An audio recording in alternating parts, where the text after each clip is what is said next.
லூக்கா எழுதிய நற்செய்தி அதிகாரம் 21 வசனங்கள் 29 தொடக்கம் 33 முடியும் வரை.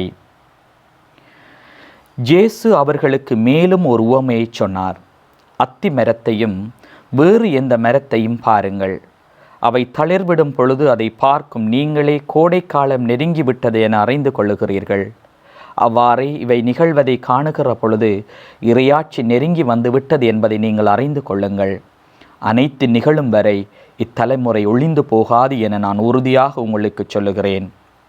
விண்ணும் மண்ணும் ஒழிந்து போகும், ஆனால் என் வார்த்தைகள் ஒழியவே மாட்டா என்றார். இயேசுவில் பிரியமான சகோதர சகோதரிகளே, இந்த நாட்களிலே நாங்கள் பார்க்கிறோம், கிறிஸ்து பிறப்பை நாங்கள் ஆரம்பிக்க இருக்கின்றோம். கிறிஸ்து பிறப்பு காலத்தை வெளிநாடுகளிலே இப்பொழுது விண்டர் தொடங்கி இருக்கின்றது, குளிர் தொடங்கி இருக்கிறது. சில இடங்களிலே பனி தொடங்கி இருக்கிறது, பனி பொழிவு தொடங்கி இருக்கிறது. சில இடங்களிலே மழையாக இருக்கிறது. ஆகவே இப்படியான ஒரு சூழ்நிலையை நாங்கள் பார்க்கிற பொழுது ஒவ்வொரு காலத்துக்கு ஏற்றபடியாக சில மாற்றங்கள் நிகழும். இலையுதிர் காலமாக இருக்கலாம், இலை தளிர்க்கின்ற காலமாக இருக்கலாம், எல்லாம் பட்டு போய் நிற்கின்ற ஒரு காலமாக இருக்கலாம், மழை காலமாக இருக்கலாம், குளிர்காலமாக இருக்கலாம், பனிக்காலமாக இருக்கலாம், வெயில் காலம்.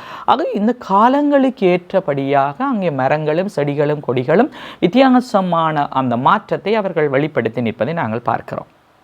அப்பொழுது ஆண்டவர் இவ்வாறு சொல்கிறார், பாருங்கள், கோடை காலம் நெருங்கி விட்டது, குளிர்காலம் நெருங்கி விட்டது என்பதை இயற்கையில் நடைபெறுகிற மாற்றத்தை கொண்டு எங்களால் அறிந்து கொள்ள முடியும்.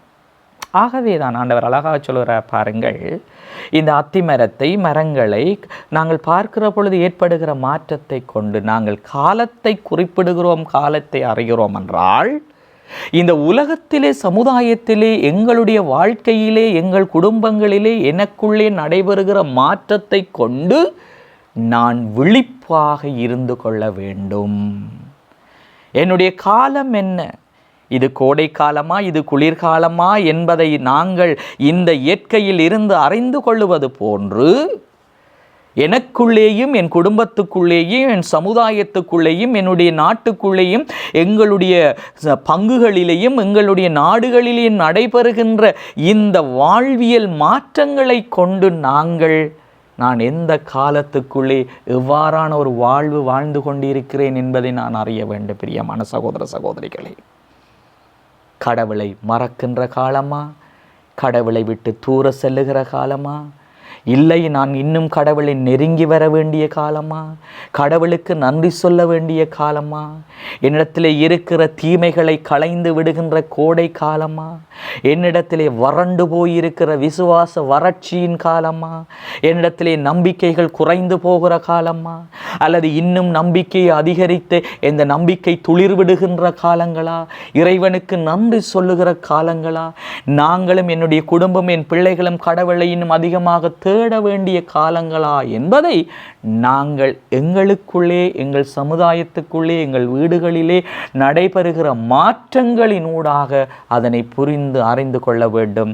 என் பிரியமான சகோதர சகோதரிகளே, இரண்டாவதாக பிரியமானவர்களே, ஆண்டவருடைய வார்த்தை இந்த உலகத்திலே அழியாது. ஆண்டவர் வார்த்தை பாருங்கள், சொல்லுகிறது, அனைத்தும் நிகழும் வரை இந்த தலைமுறை ஒழிந்து போகாது நான் உறுதியாக சொல்லுகிறேன். விண்ணும் மண்ணும் ஒழிந்து போகுமானால் என் வார்த்தைகள் ஒழியாது. ஆண்டவருடைய வார்த்தை எப்பொழுதும் உயிர் உள்ளது. இருபக்கம் வெட்டக்கூடிய கூரிய வாளிலும் கரிக்கிலும் அது கூர்மையானது. உள்ளத்தின் சிந்தனைகளை ஆய்ந்து அறியக்கூடியது. ஆகவே இறைவனுடைய வார்த்தை என்பது, the word of God is something active and alive என்று சொல்லுவார்கள். அது மாற்றத்தை ஏற்படுத்தும். அது எனக்குள்ளே ஒரு புதியதொரு வாழ்வை தரும். அது எனக்குள்ளே என்னை திடப்படுத்தும், என்னை உற்சாகப்படுத்தும். எனக்குள்ளே இருக்கின்ற தீமைகளை அதை சுட்டி காட்டும். நான் இன்னும் கடவுளை நோக்கி நகர வேண்டும் என்று எனக்கு உந்துதல் தரும். நான் இன்னும் கடவுளிலே நம்பிக்கையும் ஆண்டவரிலே இரக்கத்தை தேட வேண்டும் என்ற ஒரு ஆசை எனக்குள்ளே உருவாக்கும். ஆகவே தான் ஆண்டவருடைய வார்த்தை மீண்டும் சொல்கிறது, எல்லாம் அழிந்து போகும், என்னுடைய வார்த்தைகள் அழிந்து போகாது. அவை நிகழ வேண்டிய காலத்தில் அனைத்தும் நிகழும் என்று சொல்லுகிறார். அந்த வார்த்தைக்கு அவ்வளவு தூரத்துக்கு வல்லமை இருக்கிறது என்று சொல்கிறார். அவ்வளவு தூரத்துக்கு அதுக்கு சக்தி இருக்கிறது என்று சொல்லுகிறார். பிரியமான சகோதர சகோதரிகளே, வார்த்தை என்பது வெறுமனே இந்த வேதாகம் மட்டுமல்ல. வார்த்தை என்பது கிறிஸ்து. ஆகவேதான் வார்த்தை மனுருவானார், நம்மிடையே குடிகொண்டார் என்று சொல்லுகிறோம். The word became flesh and dwelt among us. எங்களுக்குள்ளே வாழுகிறார். அந்த வார்த்தை அது கிறிஸ்துவாக இருக்கிறார். அந்த வார்த்தை இமானுவேல், நம்மிடையே குடிகொண்டார், நம்மிடையே தங்கினார், நம்மிடையே எங்கள் மத்தியில் வாழுகின்றார். ஆகவேதான் கிறிஸ்து என்ற அந்த வார்த்தை எங்களிடத்திலே குடிகொண்டு மனுவெடுத்து எங்களை போன்று வாழுகிறார். ஆகவேதான் கிறிஸ்துவுக்கு மரணம் இல்லை. கிறிஸ்து இன்றும் உயிரோடு வாழ்ந்து கொண்டிருக்கிறார்.